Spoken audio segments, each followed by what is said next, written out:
مختار سقفی تیرے، زندان کی زنجیروں میں جکڑا ہوا علی کا بھوکا شیر،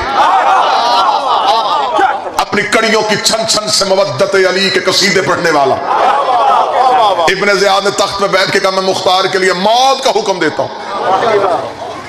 نواز بھائی، موت کا حکم آنا تھا، 70 بندے مختار کو قید خانے سے لینے کے لیے چلے،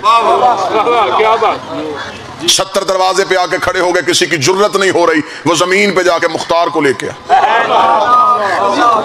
مجھے اٹھا مختار، 17 سیڑھیاں عبور کی، زندان کا دروازہ کھلا، مختار کی نظر سورج پہ پڑی۔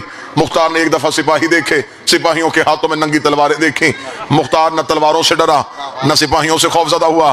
مختار کہتا اکیلے کو لینے کے لیے اتنے کیوں آ گئے ہو، اکیلے کو لینے کے لیے اتنے زیادہ کیوں آئے ہو؟ انہوں نے کہا اس لیے کہ تو علی کی فوج کے جرنیل تھا، تو علی کا ایک کمانڈر ہے، تو علی کا ایک جانور سپاہی ہے، اس لیے ابن زیاد نے کہا زیادہ تعداد میں جاؤ۔ مختار نے کہا اگر زیادہ لینے کے لیے آئی گئے ہو تو پھر میری ایک شرط ہے، میں آگے چلوں گا تو میرے پیچھے چلو، تاکہ زمانے کو پتہ چلے کہ علی کے نوکر کی شان کیا ہوتی ہے، علی کے واحد کی شان کیا ہوتی ہے۔ مختار آگے آگے چلا، 70 بندے تلواریں نکال کے پیچھے پیچھے چلے۔ ابن زیاد نے 1300 بندہ دربار میں بیٹھا تھا، 1300 بندے سے حلف لے لیا ابھی تھوڑی دیر بعد دربار میں مختار آئے گا، کسی نے اٹھ کے سلام نہیں کرنا، کسی نے مختار کا چہرہ نہیں دیکھنا، تاکہ مختار کو پتہ چل جائے کہ زمانے میں علی والے ختم ہو گئے، اب علی کا شاہی نہیں، اب علی کا راج نہیں۔ 1300 بندوں نے حلف دے دیا مختار آئے گا، نہ سلام کریں گے، اگر اس نے سلام کیا جواب نہیں دیں گے، نہ اٹھ کے مختار کا استقبال کریں گے، نہ مختار کا چہرہ دیکھیں گے۔ 1300 بندہ حلف دے گیا، ادھر مختار کڑیوں کی چھن چھن سے مودت علی کے ترانے بنتا ہوا۔ مختار نے پہلا قدم ابن زیاد کے دربار میں رکھا، مختار کی زلفیں ہوا میں اڑ رہی تھی، مختار کی آنکھیں غصے کی وجہ سے سرخ تھی۔ مختار کا پہلا قدم آنا تھا، اللہ جانے علی کے نوکر کے چہرے پہ جلال کیسا تھا۔ مختار کا پہلا قدم آیا، 1300 اٹھ کے کھڑا ہو گیا،